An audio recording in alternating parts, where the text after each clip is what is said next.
Olá, pessoal do Dominantes Online, aqui é a Luciana Naar, professora de Biologia. Esse módulo é o módulo de Histologia e a gente vai falar nessa videoaula sobre o tecido conjuntivo ósseo. Vamos lá? Características gerais de todo o tecido conjuntivo ósseo. É o tecido composto por uma matriz óssea mineralizada, composta por 70% de matéria inorgânica, que a gente vai chamar de fosfato de cálcio, e 30% de matéria orgânica, composta por colágeno e glicoproteínas. É o componente principal do nosso esqueleto, caracterizado pela rigidez e dureza, mas ao mesmo tempo é dinâmico, adaptando-se a demandas do organismo durante o seu crescimento. Altamente vascularizado. Existem canais específicos, que a gente vai conversar depois, chamados canais de Harvard, e inervado. Apresenta periósteo e endósteo, que é o tecido conjuntivo que vai nutrir os ossos. Vamos falar um pouquinho sobre a função geral do tecido ósseo? Então, se você perguntar, todo mundo vai falar sustentação, realmente, suporte, show. O que mais? Proteção de órgãos vitais. Sim, por exemplo, o cérebro, ele está dentro de uma caixa craniana, uma caixa óssea que vai proteger o órgão. Então, tecido ósseo tem função de proteção. Formação do sangue. É dentro do osso que encontramos a medula óssea, onde a gente tem a formação do sangue, de células sanguíneas. Apoio aos músculos. Sim, os músculos estão apoiados nos ossos.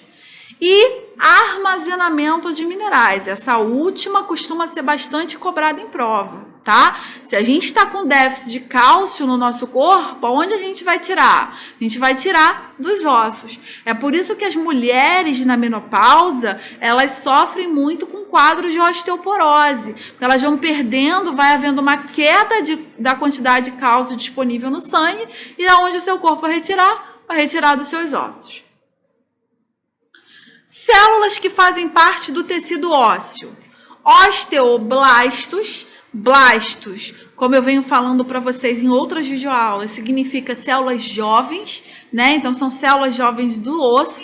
Elas sintetizam a parte orgânica da matriz e se localizam na periferia. Então, como eu disse, são células jovens.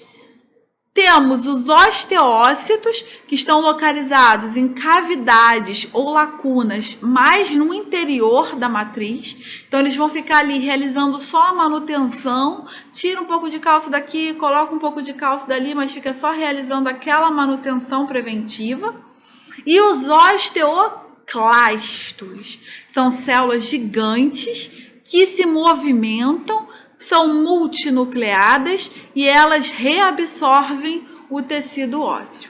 Ou seja, está precisando de cálcio, ele que vai retirar o cálcio do osso. Tá legal? Tecido ósseo e sua relação hormonal. Bom, eu tô aqui conversando com vocês que uma das principais funções que são cobradas em prova, com relação ao tecido ósseo, é a capacidade que ele tem de armazenar cálcio e disponibilizar esse cálcio quando necessário. Essa disponibilização, ela tem a ver com determinados hormônios. Então, a gente tem o paratormônio, que é produzido pelas paratireoides quando o nível de cálcio estiver baixo no sangue. Então, o que ele vai fazer? Ele vai atuar sobre os osteoclastos, que vão proliferar e vão reabsorver a matriz óssea. Ou seja, eles vão retirar o cálcio e vão lançar no sangue. Isso tudo sob a ação do paratormônio. E temos também a calcitonina. A calcitonina, ela tem um papel inverso ao paratormônio. Atua diminuindo a ação dos osteoclastos. Então, quanto um induz o osteoclasto a trabalhar, o outro ele faz o osteoclasto diminuir a sua atividade. Ele é produzido quando os níveis de cálcio já estão elevados no sangue, e aí ele atua depositando, então, o cálcio nos ossos. Então, como eu disse, uma observação importante. Na menopausa, a queda na produção de estrogênio vai interferir diretamente sobre os osteoclastos. Então, é isso que acontece. E aí vai haver um aumento na reabsorção óssea, causando a osteoporose. Quanto à classificação do tecido ósseo, eles diferem com relação à composição macroscópica e microscópica do osso. Então, a gente tem macroscópico, a divisão em osso esponjoso ou um osso compacto. E quando microscópica, a gente tem a classificação do osso em primário ou imaturo, ou secundário ou maduro. Esses são os tipos de ossos que a gente vai encontrar. Então, de novo, a gente tem uma classificação quanto à composição, se ele é macroscópico ou microscópico, ele vai diferir na sua morfologia. Quando macroscópico, ou seja, o que a gente consegue ver, não precisa de um microscópio, a gente pode ver um osso esponjoso ou um osso compacto, e o microscópio, quando a gente usa o microscópio, analisa a célula óssea, a gente pode ter um tecido primário ou imaturo, ou então um tecido secundário ou maduro. Então, aqui, só para a gente classificar o osso, né, e ver a diferença entre um osso compacto e um osso esponjoso. Normalmente, o osso compacto, ele fica mais na periferia. É um osso que você vê mais denso, você não vê muitos esporos entre ele, né? Você vê somente uma esfera maciça de células. Então, normalmente, é um osso que fica mais aqui, ó, voltado realmente na periferia. Ele é bem pequena quantidade.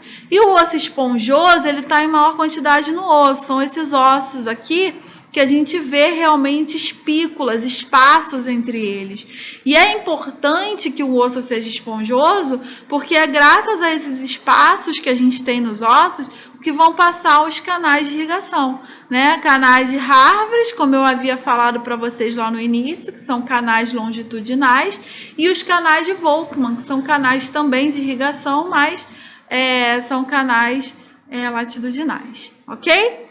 Galera, isso é o que era importante vocês saberem. Fiz um resumo das coisas que mais caem dentro do tecido ósseo para vocês, que está dentro de tecido conjuntivo. E na próxima aula, a gente vai olhar para o sangue, né? A gente vai classificar as células sanguíneas que estão passando aqui dentro desse tecido ósseo. Tá legal? A última parte de tecido conjuntivo, então, para a gente trabalhar. Até a próxima videoaula, galera!